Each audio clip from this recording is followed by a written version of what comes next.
वंदे मातरम everybody, welcome to my channel. आज अब हम आपको बताने वाले हैं प्राइमरी एक्सिलरी वर्ब्स का यूज कैसे किया जाता है, इनके अंतर्गत क्या क्या चीज़ें आती हैं। ये बताने से पहले आपके लिए, आपके मोटिवेशन के लिए, आपको ऊंचाइयों की ओर ले जाने के लिए दो लाइन आपके लिए हैं। Never accept anything less than you deserve. Remember you teach people how to treat you. यानी कि कोई भी चीज़ जैसा जो आप ऐसे नहीं एक्सेप्ट कर लीजिए। कोई कम वाली चीज़ों को एक्सेप्ट करने के लिए आपके लिए वही करिए जो आपको डिज़र्व करता है। आप ये मत सोचिए कि हम लोगों को पढ़ा रहे हैं तो हम बहुत अच्छा कर रहे हैं, ऐसा मत। यानी ओवर कॉन्फिडेंस का हमें कहीं कोई प्रयोग नहीं करना चाहिए। हमें अपने कार्य को लगातार करना चाहिए। तो अब हम चल रहे हैं प्राइमरी एक्सिलरी वर्ब्स के रूप में। ध्यान देंगे कि प्राइमरी एक्सिलरी वर्ब्स के 3 फॉर्म होते हैं। इनके 3 फॉर्म होते हैं।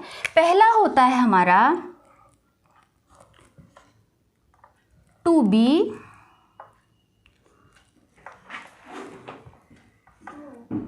To do, to have.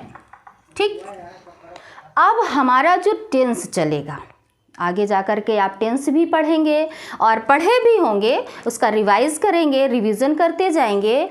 तो ये सारी क्रियाएं क्या है, ये टेंस के ही इर्द गिर्द इन्हीं का प्रयोग किया जाएगा।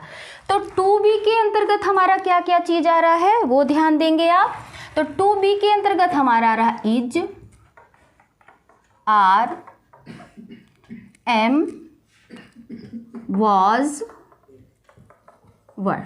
ठीक, इज, आर, एम, वॉज, वर, ये अलग अलग आएंगे, एक है ना, ये चीज आ रही हैं। अब आपको ध्यान देना इनके अंतर्गत क्या क्या चीज आ रही हैं। नेक्स्ट हमारा टू डू के अंतर्गत आ रहा है डू,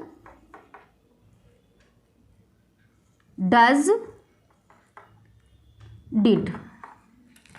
ये आ रहा है डू, डज और डिड, इनका प्रयोग आ रहा है। हैव के अंतर्गत आ रहा है हमारा क्या, हैव, हैज, हैड।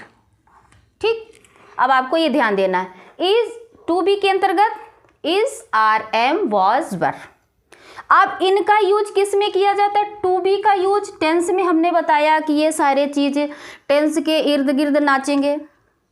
जो हमारे टेंस होंगे, हमारे 12 प्रकार के टेंस होते हैं। 3 पास्ट, प्रेजेंट, पास्ट और फ्यूचर। इनका डिवाइडेशन होता है 4-4 पार्ट में। इनका ही यूज किया जाता है। तो उनके आधार पर ये कहाँ कैसे यूज किए जाएंगे, वो चीज़ आपको ध्यान देना है।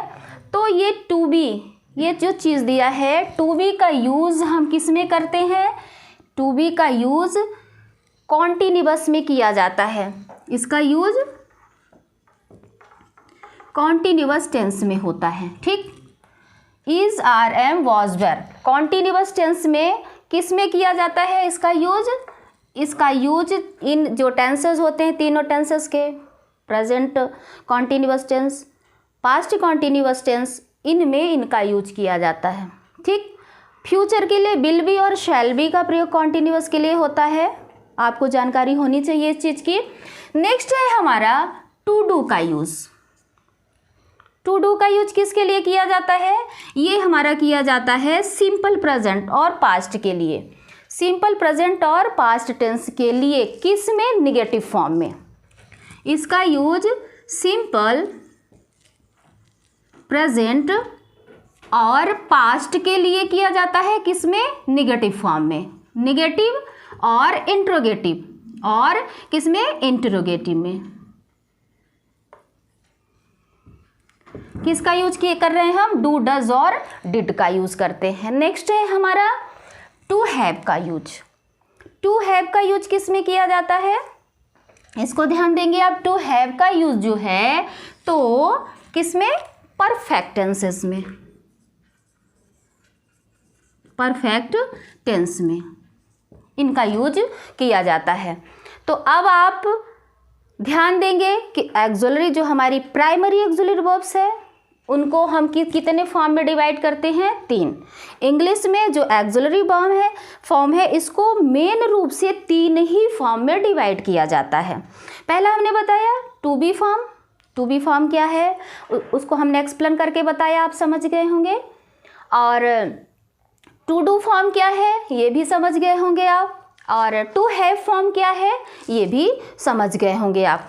तो इनका किस टेंसेस में हमने टेंसेस का रूप क्यों लिया है, क्योंकि जस्ट जल्दी से हमारा सेशन टेंस के बारे में स्टार्ट होने वाला है, तो ये चीज़ आने वाला है, इसलिए आपको अभी से इसकी जानकारी होना बहुत ही आवश्यक है। तो ये चीज़ें आप अच्छी तरह से समझ गए होंगे। अब इनके कहिए तो एक एक एग्जाम्पल भी दिया जा सकता है। इनके एग्जाम्पल देंगे, वीडियो बहुत लंबा हो जाएगा। जब टेंस आएगा तो इनके सारे के सारे एग्जाम्पल आपको क्लियर हो जाएंगे, वो आप ध्यान से देख लेंगे। ये आपको समझ में आ गया होगा। अब जो हमने इसके 2 पार्ट्स और बताए थे, इसके 2 पार्ट्स और क्या बताए थे? Model axillary verbs. तो मॉडल एक्सिलरी वर्ब्स की चर्चा हम करते हैं, ये तो समझ में आ गया होगा। तो मॉडल एक्सिलरी वर्ब में चलते हैं। तो इसी का दूसरा पार्ट हमारा था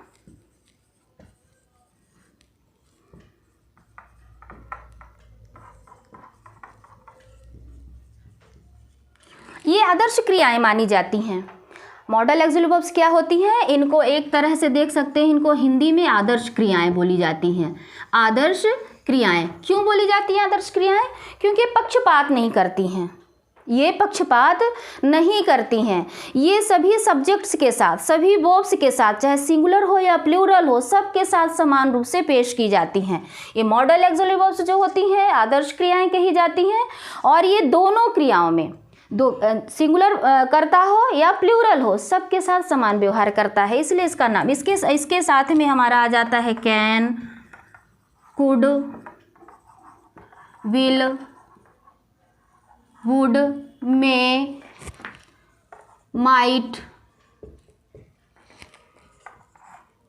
ought to, should,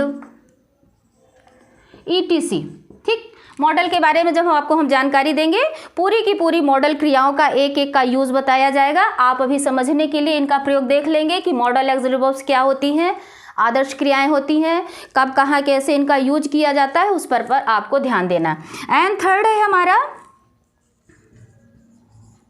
marginal axillary word. ठीक, इसके अंतर्गत क्या क्या चीज आ रहा है वो आपको ध्यान देने की जरूरत है। तो इसके अंतर्गत used to, need and dare. आपको आगे जाके क्या पढ़ना है? Used to, need and dare.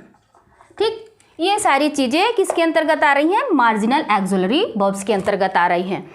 तो अभी तो आपको इसे फेस करना है, अभी आपको टेंस को फेस करना है, फिर वर्ब्स पढ़ेंगे, इसकी जानकारी लेंगे, इसके पार्ट पढ़ेंगे, कहाँ कैसे क्या यूज किया जाता है। ये तो आपका सिर्फ बेसिक नॉलेज के लिए इनकी पहचान कराई जा रही है, इनके यूजेस अभी नहीं बताए जाएंगे। इन सब के एक एक अलग अलग यूज हैं जो बहुत ही सिंपल तरीके से, बहुत ही ईजी वे में आपको समझाया जाएगा, उसको आप समझने का प्रयास करते रहेंगे। तो अभी आपको हमने बताया सिर्फ इनका इंट्रोडक्टरी चल रहा है कि किसके अंतर्गत क्या आ रहा है, कैसे आ रहा है।